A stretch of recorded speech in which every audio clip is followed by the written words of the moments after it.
Indonesia Emas. Ini adalah visi besar Indonesia, Indonesia Emas, yang diwujudkan melalui Industri 4.0.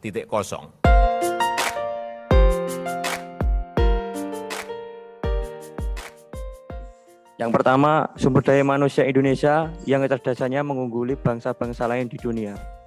Yang kedua, masyarakat Indonesia yang menjunjung tinggi pluralisme dan lain-lain. Nah, Indonesia harus menjunjung tinggi religius dan nilai-nilai etika juga.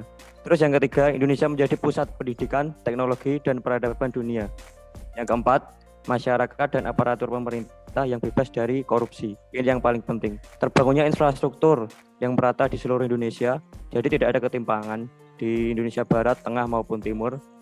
Terus yang keenam, Indonesia menjadi negara yang paling mandiri dan paling berpengaruh di Asia Pasifik. Dan yang terakhir, Indonesia menjadi barometer pertumbuhan ekonomi dunia.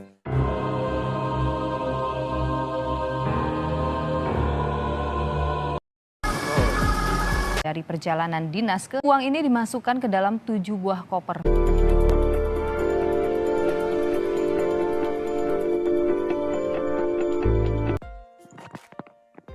Oke. Walah, ternyata Indonesia sekarang gitu ya. Kita harus bekerja lebih keras untuk mencapai 7 impian Indonesia tadi di 2045 sih, menurutku. Iya, benar banget tuh.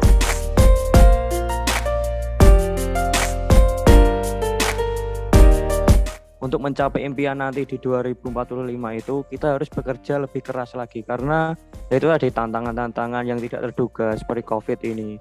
Nah, bagaimana caranya kita untuk mencapai impian ekonomi terutama di 2045 itu ada beberapa cara. Yang pertama, investasi dan perdagangan luar negeri.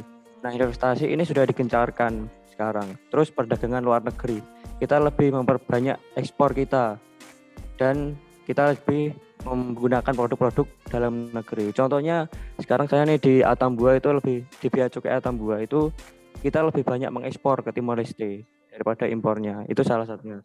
Yang kedua adalah industri dan ekonomi kreatif. Kita harus meningkatkan perekonomian di dalam negeri, membangun UMKM agar menjadi bagus.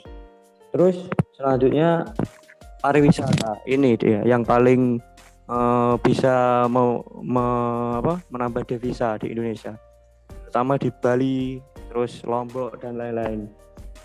Terus selanjutnya ada juga kita harus mengembangkan pertanian karena Indonesia ini negara agraris, jadi pertaniannya juga harus maju gitu loh.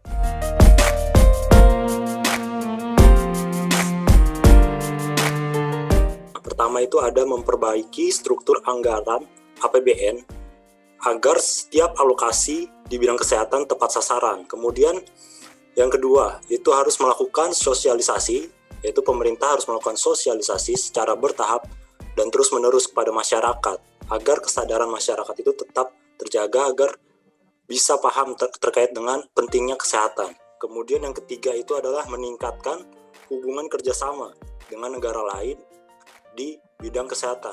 Kemudian yang keempat itu melakukan pelatihan tenaga medis dan meningkatkan mutu pelayanan serta teknologi di bidang kesehatan. Kemudian yang kelima, pemerintah mengambil kebijakan yang cepat dan tegas serta efektif dalam menghadapi permasalahan di bidang kesehatan yang berskala nasional ke depannya.